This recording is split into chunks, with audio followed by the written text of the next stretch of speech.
नमस्कार दोस्तों, मैं रिजवान सर उत्कर्ष अकादमी सुल्तानपुर के यूट्यूब चैनल में आप सभी प्रतियोगी बंधुओं का तहे दिल से नंदन अभिनंदन करता हूं। जैसा कि प्यारे दोस्तों आप लोगों ने देखा, उत्तर प्रदेश विशेष का सीरीज हम लोगों का चल रहा है। तो दोस्तों उत्तर प्रदेश विशेष पर 3 लेक्चर हम ले चुके हैं दोस्तों। आज चौथा लेक्चर है उत्तर प्रदेश विशेष पर। जैसे कि आप उत्तर प्रदेश का भौगोलिक स्वरूप देख चुके हैं, उत्तर प्रदेश का इतिहास देख चुके हैं दोस्तों। आपसे बताया था दोस्तों कि बौद्ध धर्म में प्यारे बच्चा अंगुत्तर निकाय एवं जैन धर्म के भगवती सूत्र में 16 महाजनपदों का उल्लेख मिलता है, जिसमें 8 महाजनपद उत्तर प्रदेश से संबंधित हैं। उन 8 महाजनपदों के नाम, उनकी राजधानियाँ, उनके आधुनिक नाम हम लोग देख चुके हैं दोस्त। आगे जो हम लोग दोस्तों बात करना चाहते हैं, उत्तर प्रदेश की राज्य व्यवस्था पर बात करना चाहते हैं। आज का जो सेशन होगा दोस्तों उत्तर प्रदेश की राज्य व्यवस्था पर आधारित है और बेहद ही इम्पोर्टेंट टॉपिक है उत्तर प्रदेश के किसी भी एग्जाम के पॉइंट ऑफ व्यू से। तो आप हेडिंग बनाइएगा उत्तर प्रदेश की राज्य व्यवस्था। उत्तर प्रदेश की राज्य व्यवस्था को आपको देखना है। उत्तर प्रदेश की राज्य व्यवस्था, ये होगी प्यारे दोस्तों आपकी हेडिंग। उत्तर प्रदेश की राज्य व्यवस्था पर आज हम लोग चर्चा करना चाहते हैं। तो प्यारे दोस्तों सबसे पहले आपको तो ये पता होना चाहिए उत्तर प्रदेश की राज्य व्यवस्था में जो प्यारे दोस्तों हमें सीटें एलोकेट की गई हैं। जैसे आप जानते हैं कि संघ स्तर पर अगर हम लोग देख लें, संघ स्तर पर दोस्तों, संघ स्तर पर हमारे पास संसद है। संसद के 2 हाउस हैं प्यारे दोस्तों।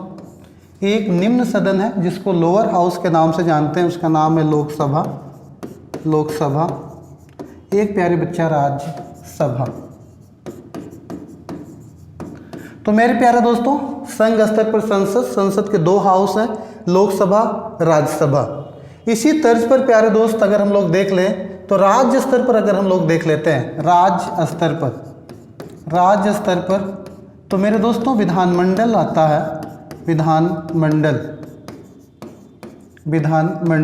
विधानमंडल में भी 2 हाउस हैं, 2 सदन हैं दोस्तों। एक निम्न सदन है जिसको हम लोग कहते हैं विधानसभा। एक है प्यारे दोस्तों विधान परिषद।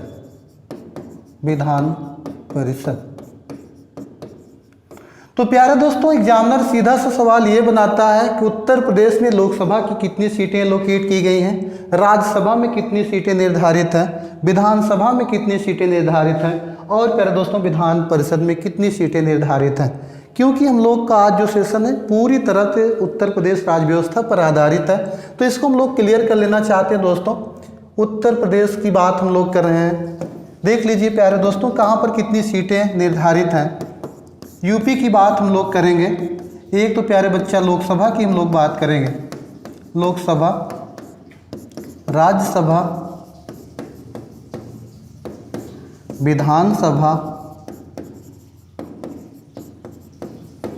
और चौथा जो है प्यारे दोस्तों विधान परिषद।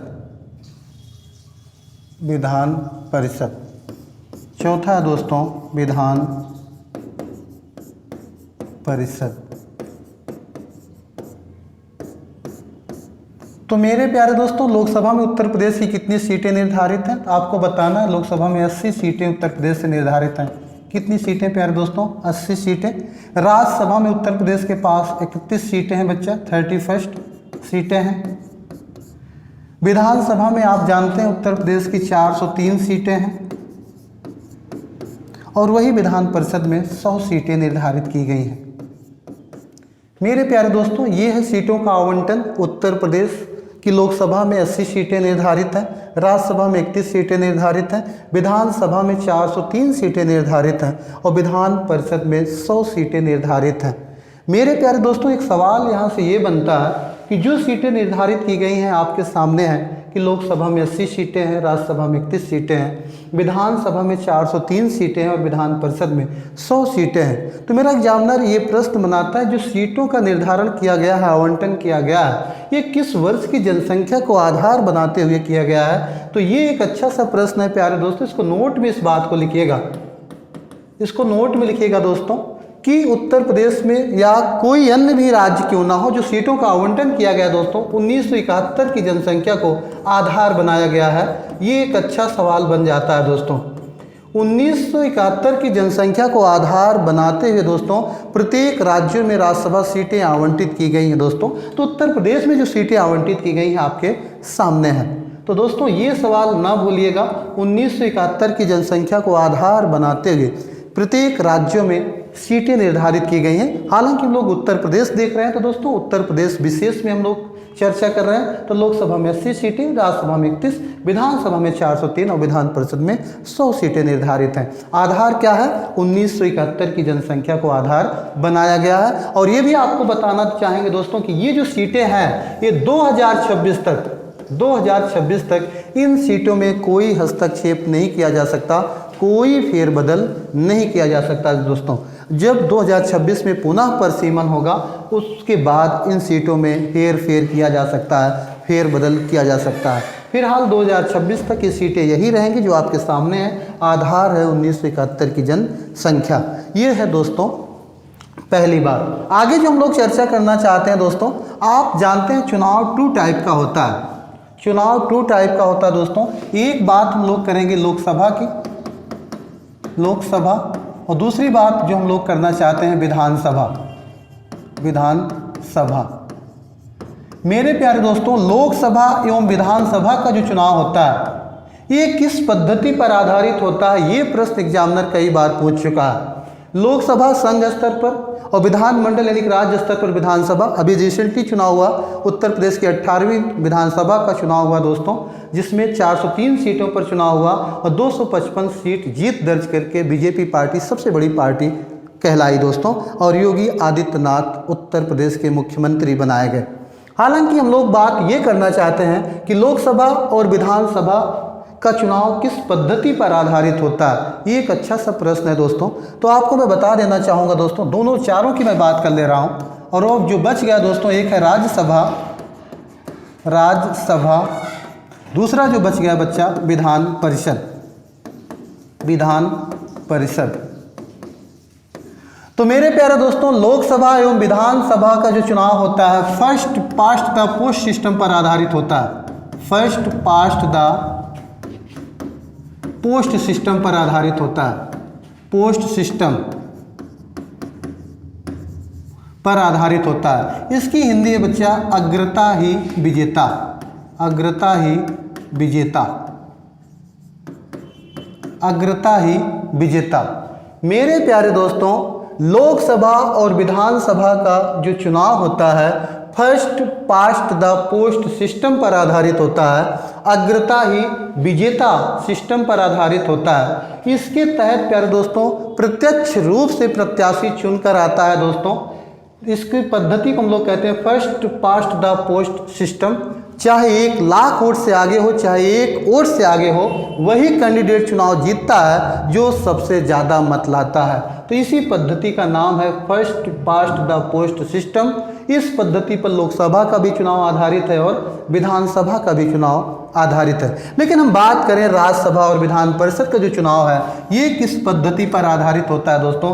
तो इस पद्धति का नाम है एकल संक्रमणी हस्तांतरणीय मत पद्धति। इंग्लिश में उसी की बात को हम लोग कहते हैं सिंगल ट्रांसफरेबल वोटिंग सिस्टम पद्धति पर आधारित होता है। लेकिन हिंदी में इसको क्या कहते हैं? एकल संक्रमणी, एकल संक्रमणी ऑब्लिक हस्तांतरणीय, हस्तांतरणीय मत पद्धति पर आधारित होता है।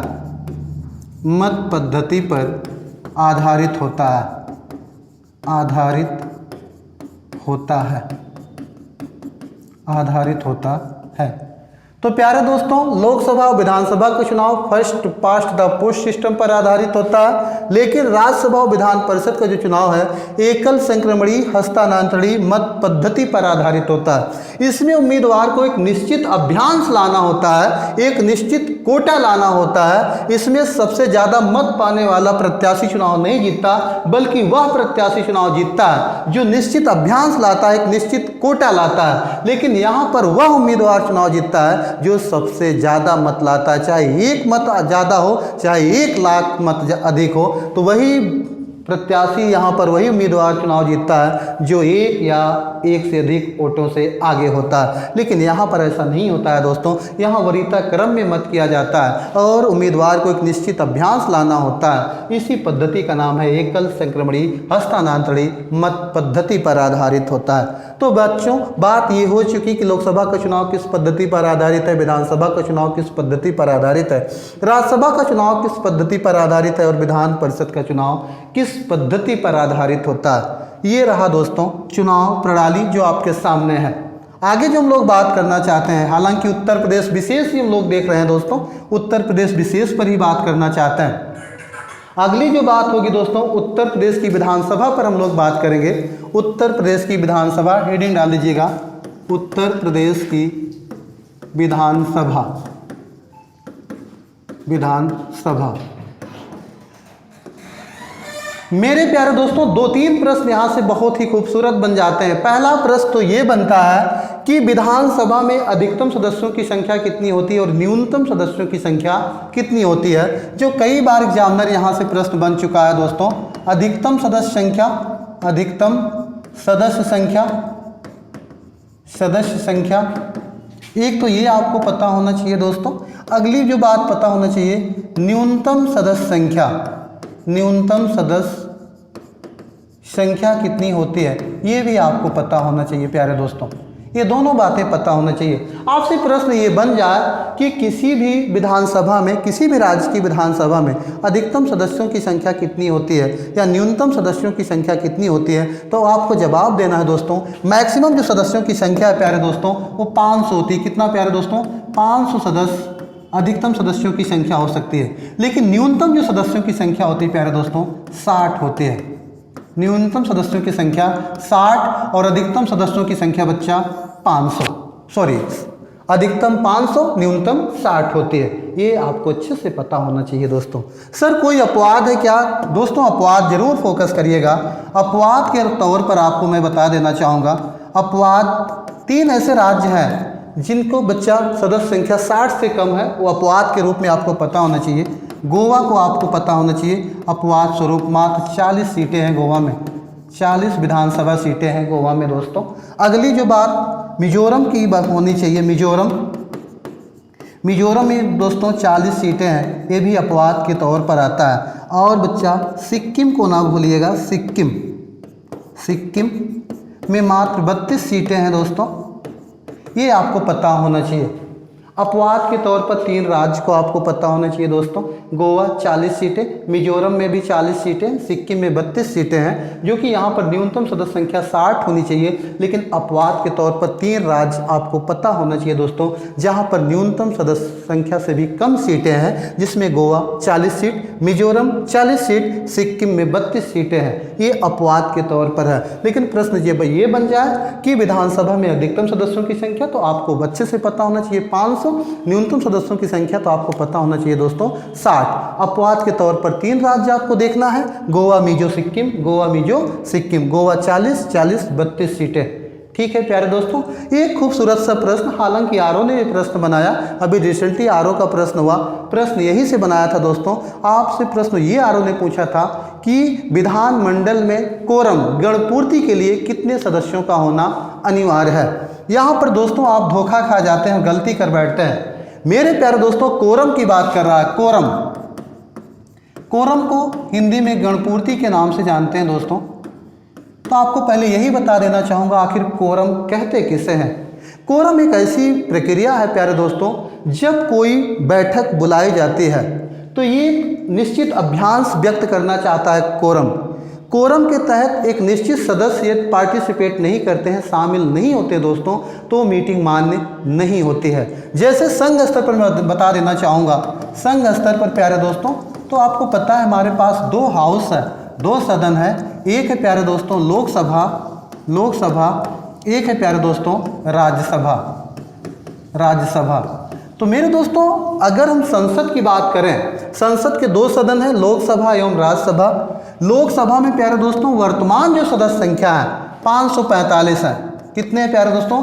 545 वर्तमान सदस्य संख्या है और राज्यसभा में 245 वर्तमान सदस्य संख्या है। हालांकि अधिकतम 552 यहाँ हो सकते हैं, यहाँ 250 हो सकते हैं अधिकतम सदस्य संख्या। लेकिन बात ये हो रही है कि वर्तमान में कितने सदस्य हैं दोस्तों, तो वर्तमान में यहाँ 545 सदस्य हैं, यहाँ 250 सदस्य हैं। संसद में यदि कोरम की बात कर लिया जाए तो 1/10 सदस्यों का होना अनिवार्य है। कितने दोस्तों, 1/10 सदस्यों का होना अनिवार्य है। कहने का मतलब यदि कोई विधेयक कहाँ लाया गया, लोकसभा में, तो कितने सदस्य उस बैठक में शामिल हों कि प्यारे दोस्तों बैठक मान्य होगी, तो 1/10 सदस्यों का होना अनिवार्य है। तो 545 का प्यारे दोस्तों जब 1/10 हम लोग निकालते हैं तो दोस्तों 54.5 यानी कि 55 सदस्यों का होना अनिवार्य है, तभी गणपूर्ति पूरी होगी। कहाँ पर बच्चा, लोकसभा में। लेकिन यही बात राज्यसभा में करें तो 245 का 1/10 आप निकालेंगे तो 24.5 यानी कि 25 सदस्यों का होना अनिवार्य है। कहने का सीधा तात्पर्य यह है दोस्तों, यदि कोरम गणपूर्ति के लिए अगर हम लोकसभा में जब तक 55 सदस्य नहीं पार्टिसिपेट करेंगे, शामिल होंगे, तब तक वह बैठक मान्य नहीं होगी, उस बैठक में लिए गए निर्णय मान्य नहीं होगा। और सेम तर्ज पर राज्यसभा में यदि किसी विधेयक के संबंध में प्रस्ताव लाया जाता है, जब तक 25 सदस्य उपस्थित नहीं होंगे तब तक बैठक नहीं मान्य होगी, ना तो बैठक में लिया गया निर्णय मान्य होगा। तो ये तो बात रही संसद की। लेकिन जो आरओ ने प्रश्न पूछा था दोस्तों, विधानमंडल में पूछा था, हम लोग यूपी विशेष पढ़ रहे हैं, तो विधानमंडल में कोरम पूरा होने की क्या शर्तें हैं। तो दोस्तों ये तो संघ स्तर पर है, संसद। स्क्रीनशॉट लेना चाहते हैं तो ले सकते हैं दोस्तों। आपसे पूछे कि संसद में कोरम के लिए कितने सदस्यों का होना अनिवार्य है, तो 1/10 आप बताइएगा। कहने का मतलब लोकसभा में 55 सदस्यों का होना अनिवार्य है और राज्यसभा में 25 सदस्यों का होना अनिवार्य है। लेकिन बात जो हम लोग करेंगे प्यारे दोस्तों, और विधानमंडल की बात करेंगे। अब आपसे प्रश्न एग्जामिनर यानी कि आरओ ने जो पूछा था, विधानमंडल में पूछा था दोस्तों, विधानमंडल में कोरम के लिए कितने सदस्यों का होना अनिवार्य है। ये अच्छा सवाल है दोस्तों, तो मैं इसको क्लियर कर देना चाहता हूं। विधानमंडल में जो कोरम की शर्त है दोस्तों कुछ इस प्रकार की है, आप देख सकते हैं। और खूबसूरत सा प्रश्न आरओ ने यहां से पूछा। प्यारे दोस्तों, विधानमंडल में जो कोरम की शर्त है 1/10 या 10 सदस्य दोनों में जो अधिक हो, दोनों में जो अधिक हो, जो अधिक हो, ये ऑप्शन आपका ठीक है दोस्तों। 1/10 या 10 सदस्य दोनों में जो अधिक हो। आप कहेंगे सर इसका मतलब नहीं समझ पाए, तो मेरे प्यारे दोस्तों अभी थोड़ी देर पहले मैं 3 राज्यों की बात किया था, जिसमें गोवा की बात किया था। गोवा में प्यारे दोस्तों 40 सीट है। और दोस्तों मैं मिजोरम को दिखाया था, मिजोरम विधानसभा की जो सीटें हैं प्यारे दोस्तों यहाँ पर भी 40 सीट है। सिक्किम विधानसभा में जो सीटें हैं प्यारे दोस्तों 32 सीटें हैं। कितनी दोस्तों, 32 सीटें हैं। तो यहाँ पर कहने का तात्पर्य है 1/10 या 10 दोनों में जो अधिक हो। अब गोवा विधानसभा की प्यारे दोस्तों गणपूर्ति कर निकालें कोरम, तो इसका जब 1/10 निकालेंगे 4 निकल कर आता है। 4 सदस्य प्यारे दोस्तों, तो 4 सदस्य की बैठक मान्य नहीं होगी, वहां पर 10 सदस्य वाला रूल फॉलो होगा। यानी कि गोवा में यदि कोरम पूरा करना है तो 10 सदस्यों का होना अनिवार्य है। अगर मिजोरम में गणपूर्ति पूरा करना है कोरम, तब भी 10 सदस्यों का होना अनिवार्य है। अगर सिक्किम में भी बच्चा कोरम को पूर्ति करना है तो 10 सदस्यों का होना अनिवार्य है। लगे हाथ अगर यूपी की हम लोग देख लें, उत्तर प्रदेश में दोस्तों, तो उत्तर प्रदेश में 403 विधानसभा सीटें हैं। यहाँ पर जब 110 निकालते हैं 1/10 तो 40 सदस्य निकल कर आते हैं। तो यहाँ पर प्यारे दोस्तों ये वाला प्रक्रिया लागू होगी। लेकिन ऐसे राज्य जहाँ विधानसभा सदस्य 10 से कम होंगे दोस्तों, वहां पर 10 सदस्य वाली प्रक्रिया लागू होगी। ये आपको भली भांति पता होना चाहिए। ऐसे विधानसभा क्षेत्र, ऐसे विधानसभा राज्य जहां पर प्यारे दोस्तों 1/10 निकालने के बाद यदि उनकी सदस्य संख्या 10 से कम हो रही है तो वहां पर 10 सदस्य वाली प्रक्रिया लागू होगी। लेकिन ऐसे विधानसभा राज्य जहां पर 10 से अधिक सदस्य निकल कर आएंगे वहां पर 1/10 वाली प्रक्रिया लागू होगी। तो उत्तर प्रदेश में 1/10 वाली प्रक्रिया लागू होगी, क्योंकि यहाँ पर 40 मेंबर निकल के आ रहे हैं जो 10 से अधिक है। दोस्तों ये प्रश्न आरओ ने बनाया, 1/10 या 10 दोनों में जो अधिक हो। सर इसका उल्लेख कॉन्स्टिट्यूशन में कहाँ पर है, ये भी आपको पता होना चाहिए। ये विधानमंडल में कोरम की जो प्रक्रिया है इसका उल्लेख जो है प्यारे दोस्तों इंडियन कॉन्स्टिट्यूशन के आर्टिकल यानी कि अनुच्छेद 189 में स्पष्ट उल्लेखित है। पूरा सेंटेंस समझिएगा दोस्तों। अनुच्छेद 189 के अंतर्गत राज्य विधानमंडल की कोरम का उल्लेख है, गणपूर्ति का उल्लेख है, जिसमें स्पष्ट उल्लेखित है कि 1/10 या 10 सदस्य दोनों में जो अधिक हो, ये है दोस्तों प्रोसेस किसकी, कोरम या गणपूर्ति के लिए। और उल्लेख कहाँ है दोस्तों, 189 में स्पष्ट उल्लेखित है। ये हो गया प्यारे दोस्तों कोरम किसका, राज्य विधानमंडल का। आगे बात हम लोग करना चाहते हैं दोस्तों, विधानसभा हम लोग देख ही रहे हैं, विधानसभा। तो मेरे प्यारे दोस्तों विधानसभा में ऐसा व्यक्ति जिसकी आयु 18 वर्ष पूरी हो चुकी है, वो अपने मतों का प्रयोग कर सकता है। कहाँ पर दोस्तों, विधानसभा में। क्योंकि थोड़ी देर पहले प्यारे दोस्तों विधानसभा की चुनाव पद्धति पर बात किया था, first past the post system पर आधारित है दोस्तों। तो यहाँ पर ऐसा व्यक्ति जिसकी आयु 18 वर्ष पूरी हो चुकी, कितनी दोस्तों, 18 वर्ष पूरी कर चुका है, वह अपने मतों का प्रयोग कर सकता है दोस्तों। कहाँ, विधानसभा के चुनाव में। मेरे प्यारे दोस्तों आप सुनकर थोड़ा सा ताज्जुब होगा, ये एज पहले 21 वर्ष हुआ करती थी। मेरा एग्जामिनर प्रश्न ये बना लेता है कि किस संविधान संशोधन के द्वारा मतदाता की आयु 21 वर्ष से घटाकर 18 वर्ष कर दिया गया। ये प्रश्न कई एग्जाम में बन चुका है दोस्तों। तो इस बात को हम लोग नोट में मेंशन कर लेंगे, नोट में लिख लीजिएगा प्यारे दोस्तों। 61वें संविधान संशोधन, 61वें 61 अमेंडमेंट, 61वें संविधान संशोधन 1989 के तहत मतदाता की आयु प्यारे बच्चा 21 वर्ष से घटाकर 18 वर्ष कर दिया गया। ये प्रश्न कई एग्जाम में बन चुका है दोस्तों। आपसे प्रश्न ये पूछता है किस संविधान संशोधन के द्वारा मतदाता की आयु 21 वर्ष से घटाकर 18 वर्ष कर दिया गया दोस्तों। तो 61वें संविधान संशोधन 1989 के तहत मतदाता की आयु 21 वर्ष से घटाकर 18 वर्ष कर दिया गया।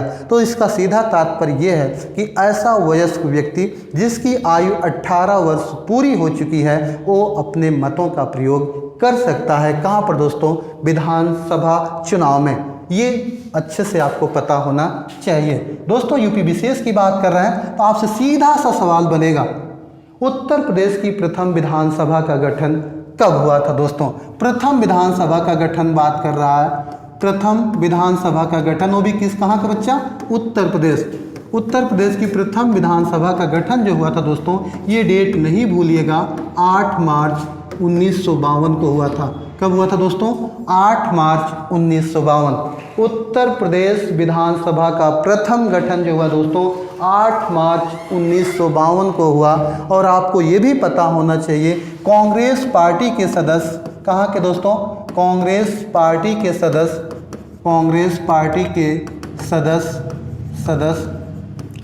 गोविंद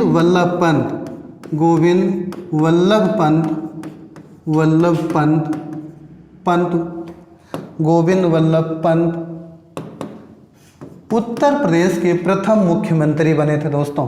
गोविंद वल्लभ पंत उत्तर प्रदेश के प्रथम मुख्यमंत्री बनाए गए थे। तो मेरे प्यारे दोस्तों उत्तर प्रदेश प्रथम विधानसभा का गठन 8 मार्च 1952 को हुआ और कांग्रेस पार्टी के सदस्य गोविंद वल्लभ पंत उत्तर प्रदेश के प्रथम सीएम बने हैं दोस्तों। एक सवाल उत्तर प्रदेश पुलिस में ये पूछा गया, उत्तर प्रदेश की प्रथम महिला मुख्यमंत्री किस राज्य से संबंधित थी दोस्तों। तो ये भी आपको पता होना चाहिए, उत्तर प्रदेश की प्रथम महिला मुख्यमंत्री दोस्तों, महिला सीएम कौन थी प्यारे दोस्तों। तो आचार्य जेपी कृपलानी की पुत्री है दोस्तों सुचेता कृपलानी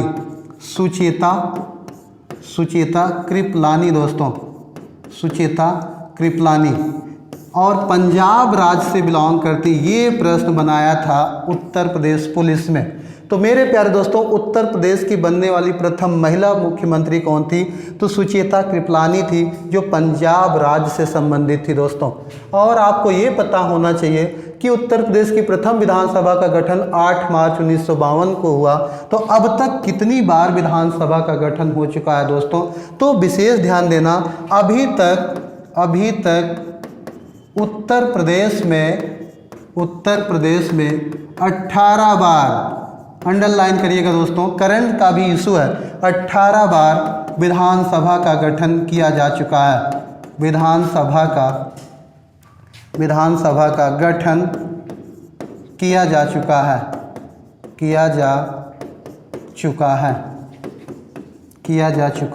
है प्यारे दोस्तों। और ये भी ध्यान देना दोस्तों, 18वीं विधानसभा का जो गठन हुआ, इस पर जरूर फोकस करना। 18वीं विधानसभा का गठन मेरे प्यारे दोस्तों 25 मार्च 2022 ईस्वी को 25 मार्च 2022 ईस्वी को किया गया, जिसके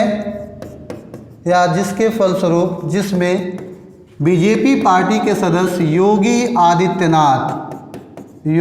आदित्यनाथ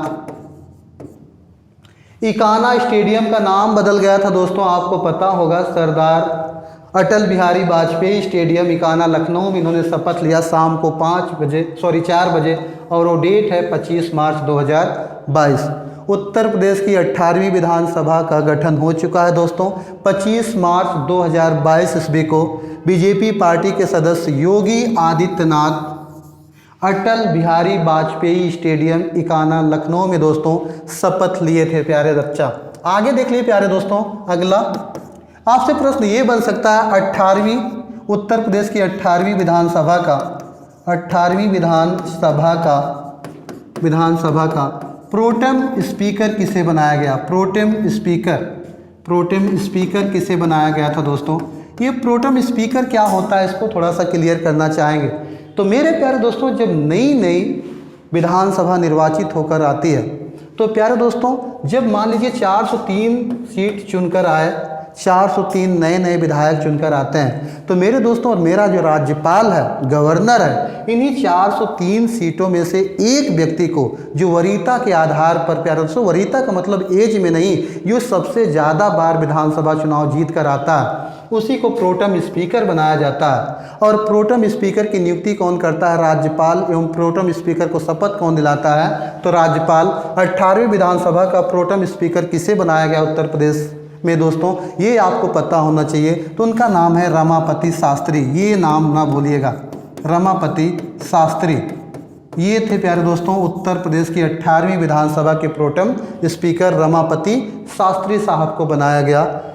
प्यारे दोस्तों आगे जो हम लोग बात करेंगे, ये बात करेंगे कि अगर आप ये कोई पूछ बैठे कि प्रोटेम स्पीकर का सर कार्य क्या होता है, तो प्रोटेम स्पीकर के 2 ही कार्य हैं। वरीयता के आधार पर राज्यपाल इनकी नियुक्ति करता है। मान लीजिए 403 में से एक व्यक्ति को प्रोटेम स्पीकर बना दिया गया, जो बच जाते हैं सदस्य, उन सदस्यों को शपथ कौन दिलाता है? Protem speaker. एवं तब तक अध्यक्षता करता है विधानसभा की जब तक विधानसभा में एक परमानेंट अस्थायी अध्यक्ष का चुनाव ना हो जाए। यही 2 काम है, बाकी सदस्यों को, बाकी विधानसभा के सदस्यों को शपथ दिलाना और तब तक अध्यक्षता करना जब तक विधानसभा में अस्थायी अध्यक्ष का चुनाव ना हो जाए। तो मेरे प्यारे दोस्तों आपसे ये भी प्रश्न बन सकता है, 18वीं विधानसभा का अध्यक्ष किसे बनाया गया दोस्तों? अध्यक्ष किसे बनाया गया? तो मेरे दोस्तों आपको पता है उत्तर प्रदेश में 18वीं विधानसभा का गठन हो चुका है। 22 मार्च 2022 को हुआ दोस्तों। प्रोटेम स्पीकर रमापति शास्त्री को बनाया गया और विधानसभा का जो अध्यक्ष बनाया गया दोस्तों, ये आपको अच्छे से पता होना चाहिए, उनका नाम है सतीश महाना। सतीश महाना। करंट का इशू है प्यारे दोस्तों, ये अच्छे से ध्यान रखना है आपको। ये दोनों चीज़ें करंट की इशू है प्यारे दोस्तों, रमापति शास्त्री एवं सतीश महाना। प्यारे दोस्तों तो ये रहा उत्तर प्रदेश की क्या दोस्तों विधानसभा, ये है दोस्तों प्रथम विधानसभा का गठन 8 मार्च 1952। कांग्रेस पार्टी के सदस्य गोविंद वल्लभ पंत यानी कि उत्तर प्रदेश के प्रथम मुख्यमंत्री बने। पहली महिला मुख्यमंत्री कौन बनी प्यारे दोस्तों? सुचेता कृपलानी, पंजाब राज्य से बिलोंग करती हैं। अभी तक उत्तर प्रदेश में 18 बार विधानसभा का गठन हो चुका है और 18वीं विधानसभा का गठन 25 मार्च 2022 को हुआ। योगी आदित्यनाथ, प्यारे दोस्तों आपको पता होना चाहिए 255 403 सीटों में 255 सीट पर जीत दर्ज करके सबसे बड़ी पार्टी कौन सी बनी दोस्तों? बीजेपी। थोड़ा सा इसको और डिफाइन कर देना चाहते हैं दोस्तों। 403 सीटों पर चुनाव हुआ दोस्तों, उस पर बता देना चाहेंगे। 18वीं विधानसभा में कुल 403 सीटों पर चुनाव हुआ। कितनी सीटों पर दोस्तों? 403 सीटों पर चुनाव हुआ, जिसमें 255 सीट पर जीत दर्ज करके प्यारे दोस्तों बीजेपी सबसे बड़ी पार्टी के रूप में अस्तित्व में आई। और लगे हाथ ये भी ध्यान देना दोस्तों, समाजवादी पार्टी इस 403 सीटों में 111 सीटों पर जीत दर्ज के दोस्तों द्वितीय सबसे बड़ी पार्टी के रूप में अस्तित्व में आई।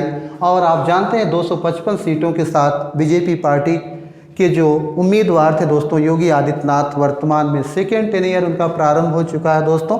तो इस प्रकार ये रहा उत्तर प्रदेश की विधानसभा। आगे वाली क्लास में उत्तर प्रदेश की विधान परिषद पर बात करेंगे दोस्तों। तब तक के लिए धन्यवाद। Thank you so much.